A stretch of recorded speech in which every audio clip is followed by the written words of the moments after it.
Buonasera e ben ritrovati con il TG Flash di New Sicilia, di eseguiti i titoli più importanti del pomeriggio.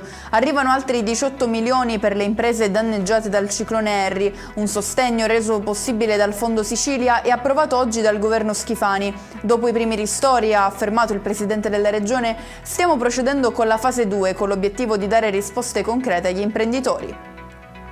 La cronaca: si sente male sul posto di lavoro e muore. La vittima è un operaio metalmeccanico di 50 anni deceduto a San Filippo del Mela, in provincia di Messina.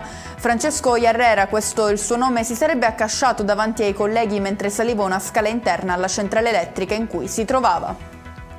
Alla Corte dei Conti ha ufficialmente inizio l'anno giudiziario della magistratura contabile. A intervenire durante la cerimonia inaugurale il capo della Procura regionale Pino Zingale, che ha puntato i riflettori sui numerosi illeciti in enti e società della regione.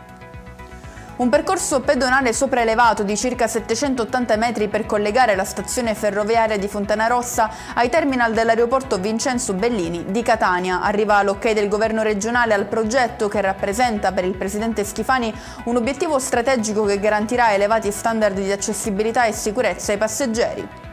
Chiudiamo con il meteo: cieli nuvolosi al centro delle previsioni attese per la giornata di domani, ad accompagnare il grigio sul litorale ionico, anche deboli piogge.